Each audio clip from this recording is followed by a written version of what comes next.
What's up, everyone? Welcome to this day in Philly Sports History for December 15th, 2024. I'm your host, Jim Montgomery.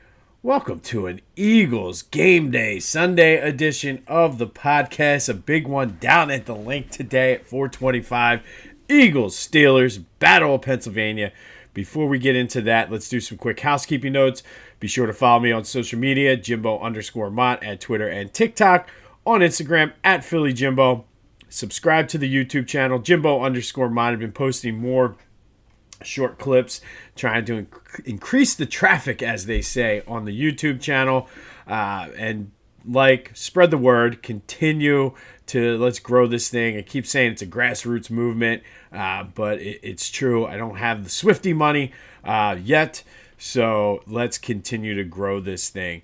Last call for donations to the gift and food drive. I had a couple donations come in yesterday. So if you still want to donate, the GoFundMe is still open.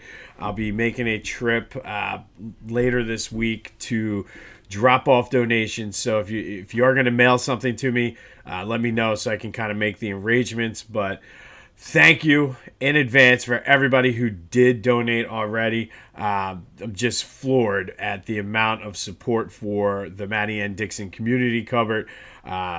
Definitely have far and away exceeded the expectations that I had. We already donated the $500 in gift cards for the holiday season, and I feel you can't see it here because of the magic of video, but I feel very claustrophobic because of all of the items and everything I have here in my office. So thank you. I truly, truly appreciate it. 25 days of kindness will continue until we get to Christmas, though. And today, this one you have to do a little research on because there are certain parameters and things you can do. But send a care package to a service member. A lot of times, maybe they don't have families or their families are not able to do things. So if you can send a care package, little taste of home, magazines, newspapers, whatever you can, send a care package to a service member, but just make sure you research it because I know there are certain things that you need to do. But if you do a quick Google search, there are companies out there that will help you if you wanted to do this. So send a care package to a service member. All right, let's get into this game. Still holding strong at a 5.5 point favorite. The over and under is 43, which, I mean, that number tells me that Vegas is expecting the Eagles to win by about a touchdown in a low scoring battle. I don't know. But I'm thrown off by this number and the over-under. Like, I could see the 5.5. I could see a 43, but something's just giving me cause for concern there, and I don't know why or what it is. But it is the Battle of Pennsylvania. The Eagles have won 3 of the last 5 dating back to 2008. It's been a week.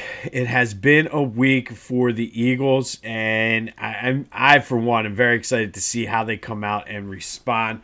But how can they win the game? Let's go into the 3 keys. Still waiting on that sponsor, KeyBank, if you are out there listening. But I think, first and foremost, with everything that happened, you have to set now. The pressure is on Kellen Moore and Nick Sirianni now to set this offense up for success, especially early in the game. We all know about the early struggles in the first quarter, but that means to me, running no huddle, if you kind of look back at some of the games when they're sort of in the hurry up and Jalen's able to sort of make adjustments on the fly and kind of see what the defense is doing and make those decisions on his own, that's when he's been at his best. So I would love to see some no huddle, get into a rhythm early. That's the thing that's been dogging this team all year. And we've seen them get into rhythms in the second quarter, third quarter, fourth quarter. But that first quarter has been a struggle for them. So they need to be smart with how they set this offense up, especially with everything that went down this week. Like, I'm not saying go out and throw first play like Andy Reid would, throw a bomb to A.J. Brown. However, if it's there, don't be afraid to take it. But I think they need to get into the rhythm, let them throw some no huddle out there and just run some plays with Saquon, set up the play action, and really just put all the noise from this week behind them. I think they've done a good job. I know they were trolling the other day, and I love it with my prerogative, but put the noise up behind them, move on, and just go out and play football. But it comes down to Kellen Moore. The scripted plays this year have been terrible. So hopefully, with everything that's been going on, they set them up with those scripted plays and allow Jalen to cook. And I know they always say, let Russ cook, and that's who we're playing today. But the Eagles need to let Jalen cook. Second, this is probably going to be easier said than done, but you got to contain TJ Watt. He's going to make plays. But the Eagles have done well against teams' best pass rushers this entire season. Doesn't matter who it is. But TJ Watt's on a different stratosphere. So it is going to be tough, but it is strength on strength because he's going up against Lane Johnson, who is a likely future Hall of Famer. The Steelers are also down 2 defensive starters. So make them pay for that. And these two kind of tie in together, the first two, with kind of running more of a no huddle and keep them from setting and getting their base defense aligned and keep them off balance. And look, TJ Watt is going to make some plays today. There's just no way about it. You just need to be able to contain those plays and limit the damage that they do. So I don't know if that means run away from him sometimes, running the no huddle. Who knows? Maybe run right at him. I mean, it's not like Lane Johnson is some slouch, but I think you just need to limit and contain what TJ Watt is going to do to you. He's one of the best players in the league for a reason, but it's not as though this defense cannot be attacked. So I think you do the strength on strength, and Lane, hit him hard early and kind of set the tone and go from there. And know that he's going to make some plays. He's going to make some plays, but limit what those plays do. Can't be taking sacks on third down, Jalen. And then finally, last key, they're without George Pickens. That leaves them Van Jefferson, Mike Williams, and Calvin Austin as their 3 receivers. So what does that mean? The Steelers are going to rely a lot on Najee Harris. You need to shut down Najee Harris. I know, going back to the old school Bill Belichick days where he would just take a player completely out of the game and force other guys to beat him. Russell Wilson is 175 years old. Mike Williams has bounced around from a few different teams, and I mean, he ton of potential, but just hasn't done it. Van Jefferson the same way. Calvin Austin. These receivers are like the guys you pick up on a bye week in fantasy football when nobody else is available. So they're going to, and Najee is good catching the ball out of the backfield. So you need to shut him down. That's what, I mean, it's going to come down to Zach Bond, to Kobe Dean, making sure, limiting what he's going to do if he gets screen passes, wrap up, tackle, and then Jalen Carter and Jordan Davis, I need you to be disruptive and just blow up. And Jalen, this is your breakout game. This is Jalen Carter's chance to have a breakout game and just show everybody what we've already been seeing and what people are starting to notice. So you got to shut down Najee and force those other guys to beat you. I mean, it sounds simple, but these are all easier said than done. Obviously, we haven't seen the Eagles get off to a hot start all year. When they do run the no huddle, they're successful. So why not start off in the no huddle set and just get an early touchdown and kind of set the tone and let the defense go after him? I mean, and that TJ is going to be TJ, but I like this matchup with Lane. I said it, strength on strength. Let's see if the old dog can teach the young dog some new tricks. And I mean, these receivers are terrible. They really, really are. I think if the secondary can play well, it should give those guys up front a chance to get after Russell Wilson, who 10 years ago, maybe you worry about Russell Wilson running and doing something, but he's smart. But get after Russell Wilson. And I think that's the game plan. That's how you got to do it. Now, can they be distracted by all the noise from this week? Absolutely. So we'll see how Nick has them prepared to play. But those are the 3 keys to victory. Now, what am I going to do with this pick here? We're 7-6 on the year. Been up and down. There's been games where I thought they were going to win big and they haven't.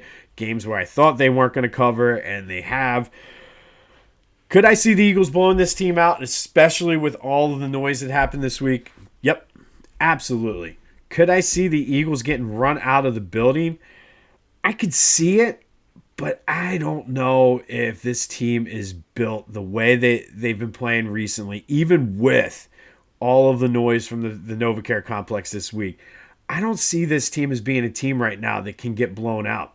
I think the defense is too good. I think offensively, they make enough plays. It might not be always pretty.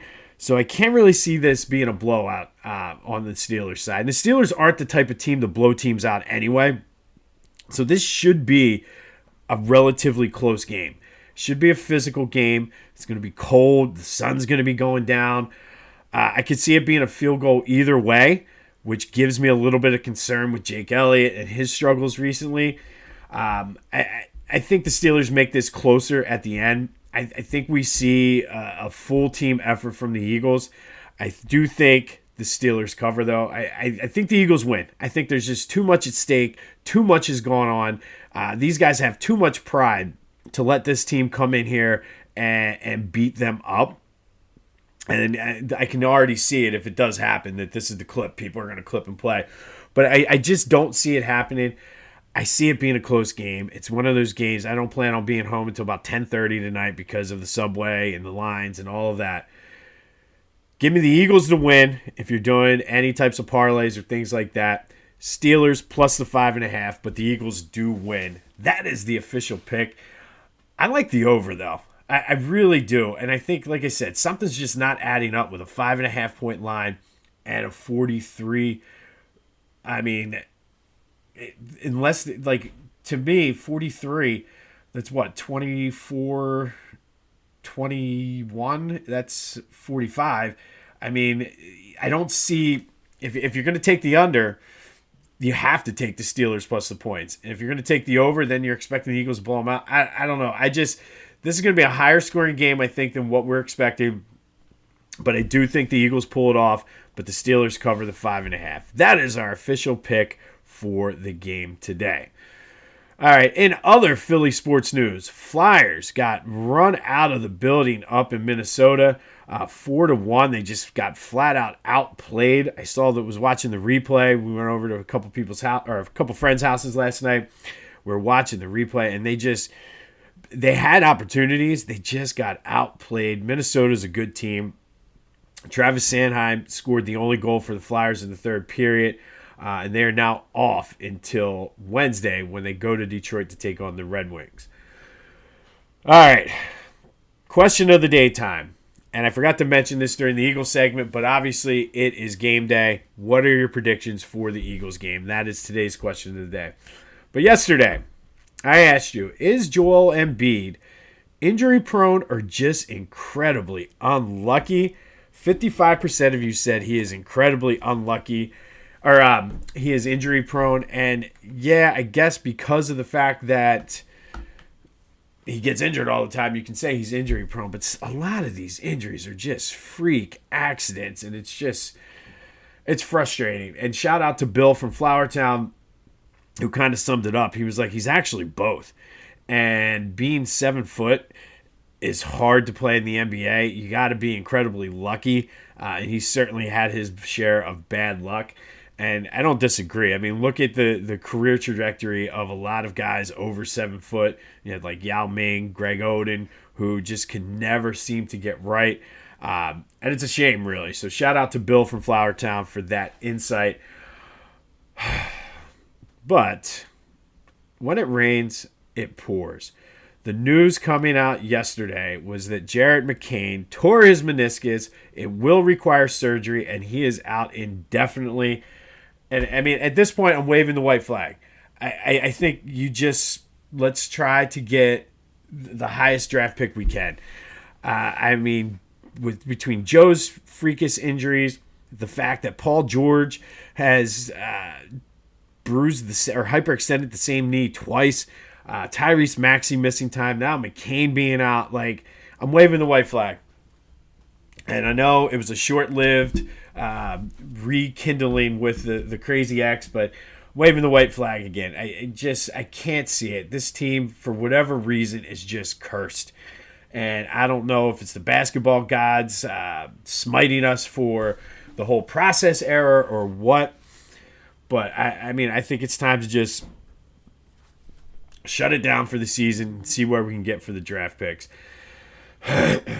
Just, man, it's frustrating. They're in action tomorrow. Who knows who's going to be available? They might be making a call for me to play and suit up and be the last guy off the bench. From one extreme to the other. Getting so hyped up about the Eagles, and then the news out of Sixers land is just... It's almost laughable at this point. All you can do is laugh. Like, I didn't even know that... I know he fell and hit his head. Didn't even know his knee was hurt until I looked through the paper this morning. Like, it's just...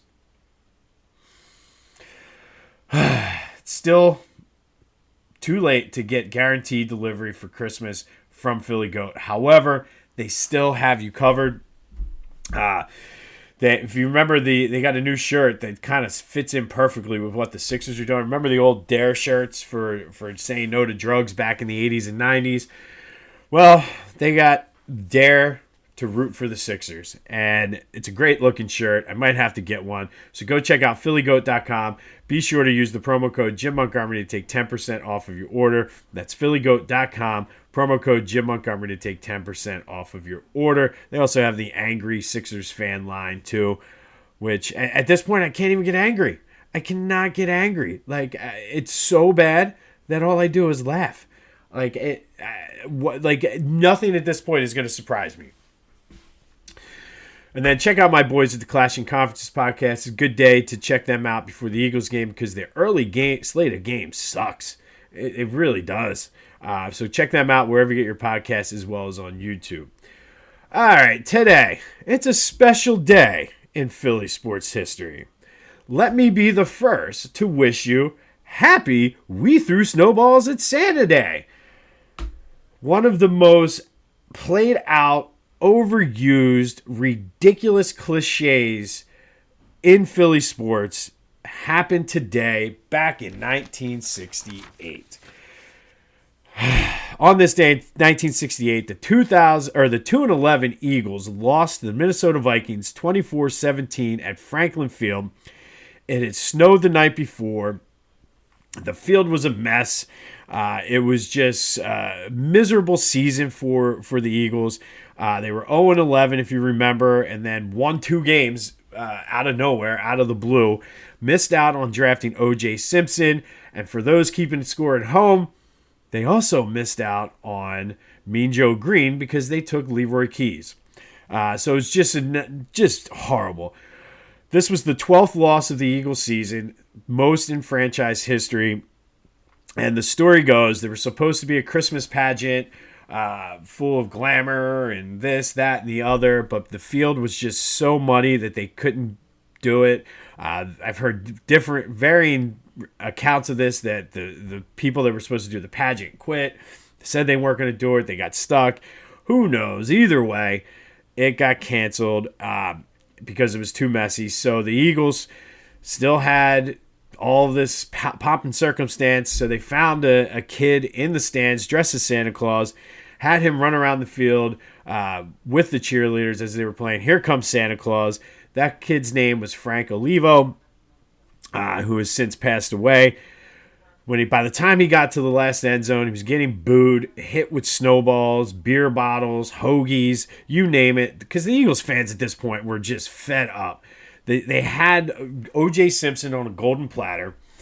They screwed that up. They were flying. There were signs in. People were wearing buttons that said "Joe must go," in referring to their coach. They were flying planes around the stadium with signs that said "Joe must go." Everybody was just fed up. And this was a team that was just 8 years removed from winning a championship. So yeah, they booed him. They were miserable. It was cold. Kudos to the fact that 50,000 people showed up the day after a snowstorm for a meaningless game. Buried the lead there. Like, everybody talks about, oh, you threw snowballs at Santa. Yeah, but guess what? we were still showing out in 1968 in a meaningless game against the Vikings as a 2-11 team. After a snowstorm, the week before Christmas, 50,000 people showed up. So Eagles fans are just built different. But Olivo said that by his count, he was probably pelted by over 100 snowballs. There is no, obviously, somehow, some way, there is no video evidence of any of this happening. So it's probably built up in lore. I did see that it was mentioned slightly in the Daily News the next day. No mention of it in the Inquirer. And it really didn't gain national traction until Howard Cosell mentioned it the next night on Monday Night Football during his recap of the games. And, of course, the legend was born, giving thousands and thousands of journalists an easy, lazy piece now. Anytime something remotely insane. Like, they were talking about it during the Mike Schmidt documentary. I'm sure some people were mentioning it during the stuff that happened this week. It's just lazy. It's played out. And it's just like, I don't know, the low-hanging fruit to go after Philly fans. And I, for one, I hate it. I absolutely hate it. Yeah, but you threw snowballs at Santa Claus. Like, no, I didn't throw anything at anybody. My grandfather did. My father did. Whoever. I don't know.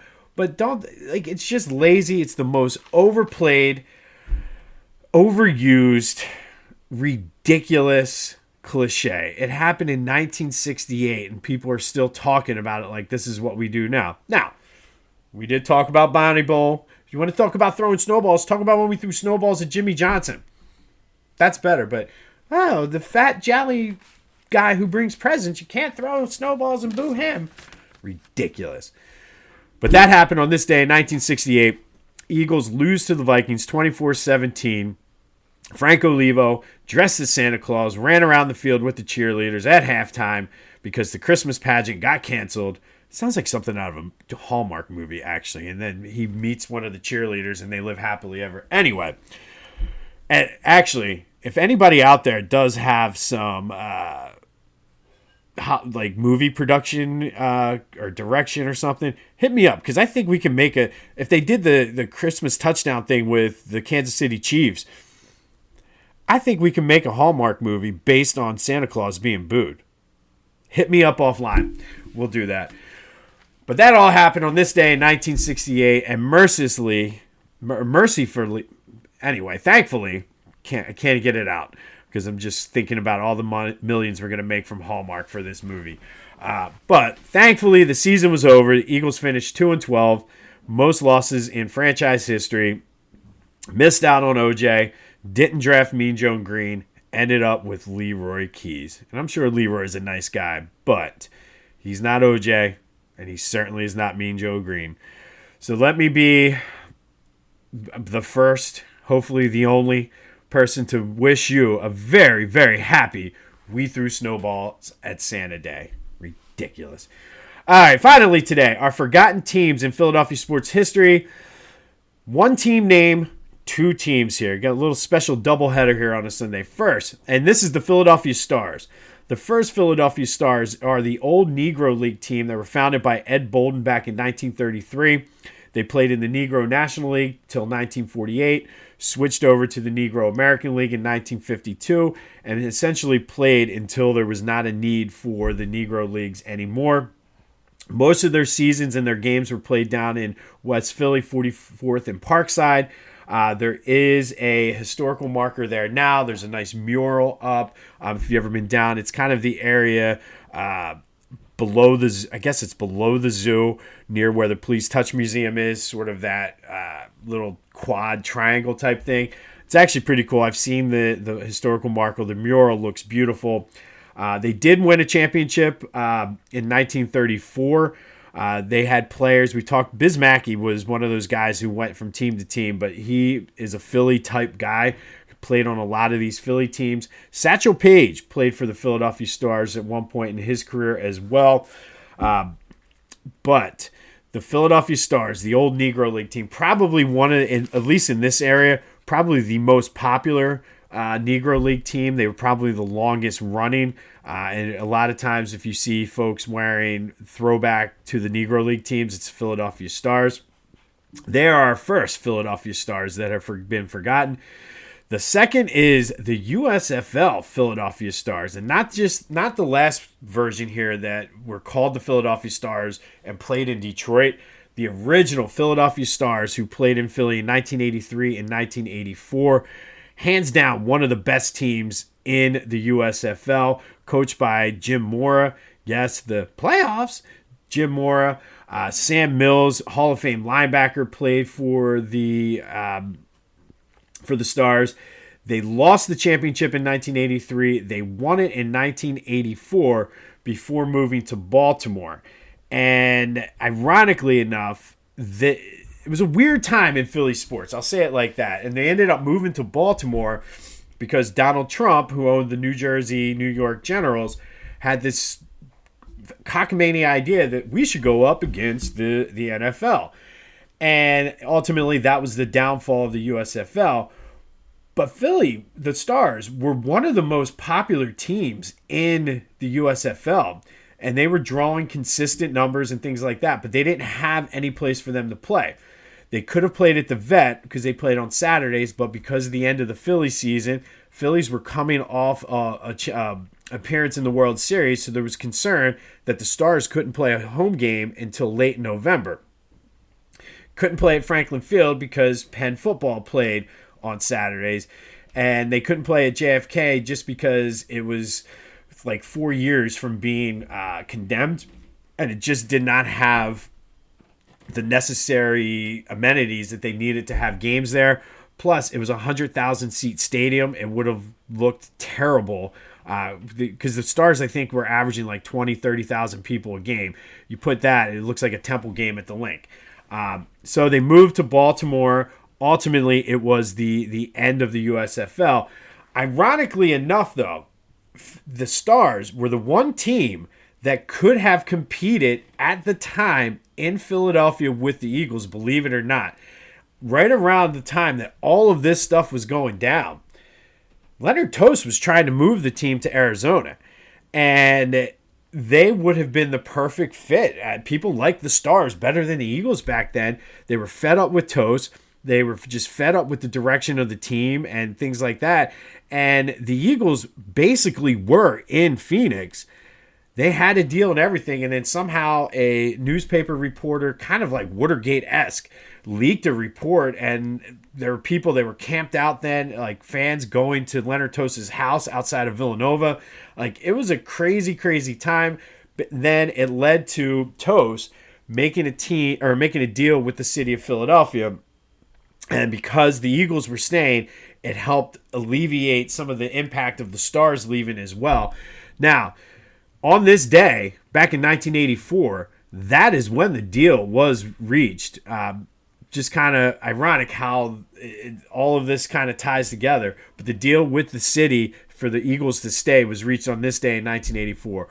All of that to say, the Philadelphia Stars from the USFL almost replaced the Eagles as the professional team in Philadelphia.